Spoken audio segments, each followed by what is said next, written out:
Laser के जरिए पथरी तोड़नी है। तो पेशेंट आगे कहता है मैंने पूछा गुर्दे क्यों खराब हो गए, कहता है जी सर पता ही नहीं चला, बस गुर्दे में पथरियां बनती थी बार बार। मैंने कहा जी फिर, कहता है जी लास्ट टाइम जब मैंने वो करवाया ना, लेजर सर्जरी करवाई, पथरी तो मेरी निकल गई, उसके बाद खून भी आया, उसके बाद ये मसले भी हुए। ठीक है। तो मैंने कहा जो वो लेजर हुई, वो लेजर इंसान के लिए हार्मफुल है या फ्रूटफुल है?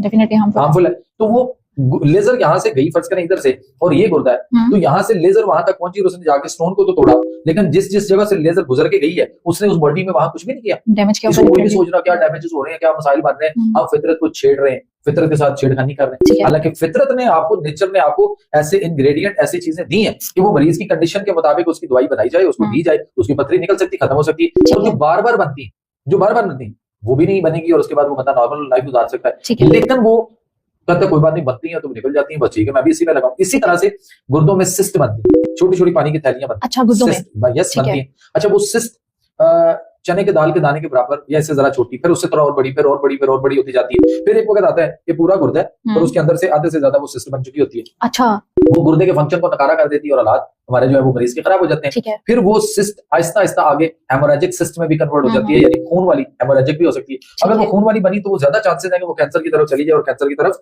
ले जाएगी। अब मैंने उन मरीजों से पूछा कि जी आप क्या कर रहे थे फिर जब आपको बनी, इतने साल हो गए? कहते नहीं, वो हमने डॉक्टर को मिले, डॉक्टर ने पूछा आपको कोई पेन होती है? हमने कहा जी नहीं। आपको कोई पेशाब का कोई मसला है? जी नहीं। तो उन्होंने कहा बस ठीक है जी, एंजॉय करो। ठीक है, तो यार ये एंजॉय करने वाली चीज है। अच्छा, तो पिकनिक पे आए हुए हैं, अंदर वो आपके वो बन रही है, सिस्ट बन रही है और आप एंजॉय करें। आपको जब कोई दर्द होगी, जब कोई तकलीफ होगी, जब कोई पेशाब रोकेगा तब देखी जाएगी। तो इतने से नहीं रुकेगी, जब वो ज्यादा बड़ी होगी और बड़ी होगी, आधा गुर्दा जब वो पूरा काबू कर लेगी ना अंदर से, तो फिर सीधा गुर्दे डायलिसिस। तो अगर सिस्ट बन जाए या अगर पथरी बन जाए तो जरूरी नहीं है कि इसकी दर्द हो?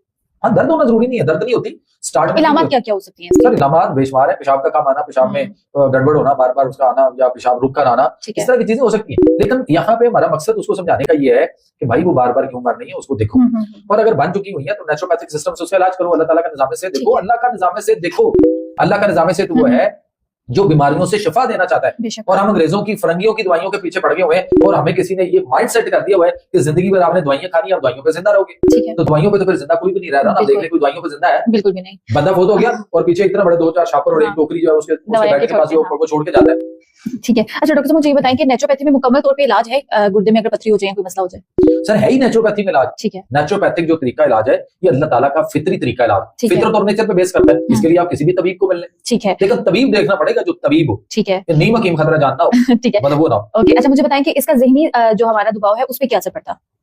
देखिए ज़हनी दबाव पे इफेक्ट ये पड़ेगा कि जब वो यूरिया और क्रेटिनाइन बढ़ेगा, हाँ जी, तो वो फिर पॉइजन है सारा, ब्लड यूरिया नाइट्रोजन बनेगा। तो ये चीजें जब ब्लड में सर्कल करेंगी ना, पोल्यूटेड ब्लड जब वापस आएगा तो आपकी पूरी बॉडी के ऊपर सारी जगहों पे असरअंदाज होगा। सिर्फ ब्रेन पे नहीं होगा, आपके हार्ट पे भी होगा, आपके फेफड़ों पे भी होगा। फेफड़ों में पानी नहीं आता फिर मरीजों को, लंग में वो जो है पानी आ गया फेफड़ों में, और उसकी वजह क्या थी कि गुर्दे खराब, फिर उनके पूरे जिस्म में पानी आता है, पूरे जिस्म में पेशाब तक जो है वो बाहर नहीं निकलता, पूरे जिस्म में पेशाब जो है बॉडी में फैलता है। आप उनको देखेंगे, उसके हाथों पे देखें, उसके चेहरे पे देखें स्वेलिंग, उसके पांवों पे, टांगों पे स्वेलिंग, और आप उस स्वेलिंग को अगर ऐसे करके दबाएंगे तो दबाने से गड़ा पड़ेगा। अच्छा, ठीक। और जब आप उसको छोड़ देंगे तो वो सरफेस अपनी सतह पर आने के लिए थोड़ा ज्यादा टाइम लेगा। ठीक है। तो वो नजर आता है कि ये किडनी पेशेंट है और इसके हालात क्या बने पड़े। ठीक है। अच्छा डॉक्टर साहब मुझे बताएं कौन से टेस्ट इंपॉर्टेंट होते हैं किडनी के लिए?